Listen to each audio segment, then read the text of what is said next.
Alvin, speaking as an old brain scientist, had my hands in physical brains, human brains, animal brains, and have wrestled with the question of the nature of human beings my whole life. What, from your philosophical and theological point of view, can you say about the nature of the person? Right. Well, I guess I take a sort of old-fashioned view on this. I mean, I know it's all the rage nowadays to be a materialist, to think that human beings are material objects, maybe their bodies, maybe their brains, maybe the left half of their brains, maybe something inside their brains. But I don't believe that for a minute. I don't think that's right. And it seems to me there's several different lines of thought that lead to the idea that that's not right. Here's one.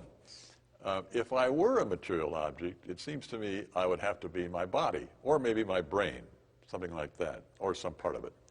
I wouldn't be some material object off there, say, 100 miles away from here, or something like that. That's what I would have to be if I were a material object. But it seems to me perfectly conceivable that I should exist when my body doesn't. So suppose we name my body B. Let's call my body B just for the moment. Seems to me I could exist when B doesn't.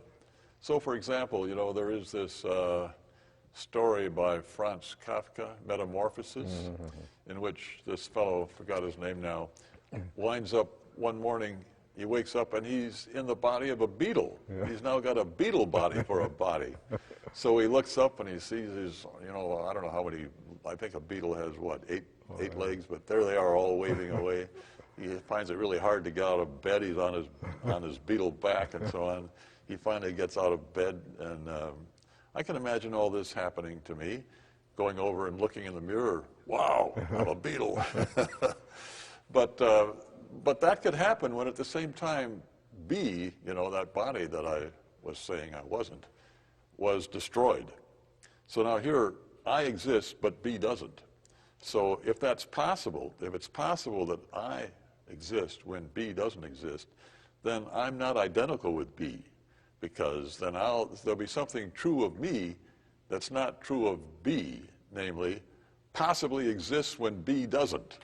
That's true of me, but it's not true of B. Let me see if I get this. You're not saying that A really exists independently of B.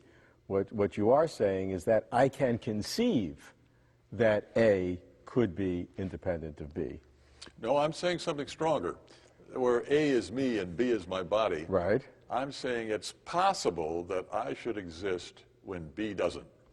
And my evidence, my reason for thinking that it's possible is in part that I can easily imagine it. I can imagine my waking up in a beetle body. My other body, I find out, the one I had, that was destroyed. Right. So if that's the case, then there's something that's true of me that isn't true of B. The truth is you can imagine it. The fact, whether it's true or not, in reality is not there. Let's just back up a little bit. If a given thing A is identical with another thing B, then whatever is true of A is true of B. They're the same thing, right? Right. So if I am the same thing as my body, then everything that's true of me is also true of my body, and vice versa, right? So far we're seeing eye to eye. Yeah, right. Okay. Well, if it's possible that I exist when B doesn't, then there's at least one thing true of me that isn't true of B, namely, possibly exists when B doesn't. Yes. That's something B can't do. Yeah. Right. So there's something true of me that's not true of B. Therefore, B and I are not the very same thing. We're not identical.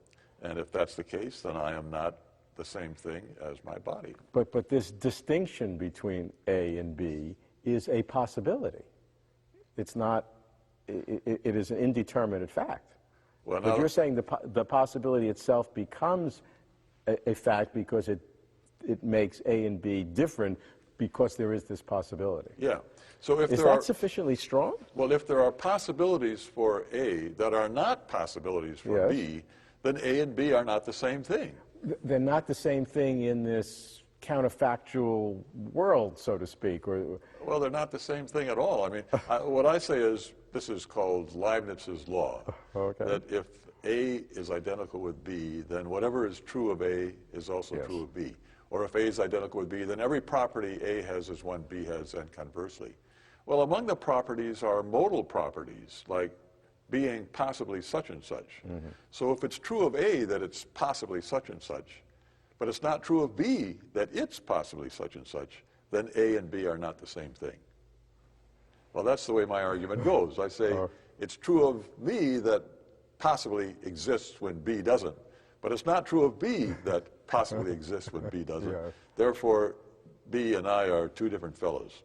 I mean, I am not the same thing as my body. How strong do you think that argument is? I think it's terrifically strong. I mean, it seems to me it's, if it's really true that it's possible that I exist when B doesn't, from that it just follows, I would say, as the night the day, that B and I are not the same thing.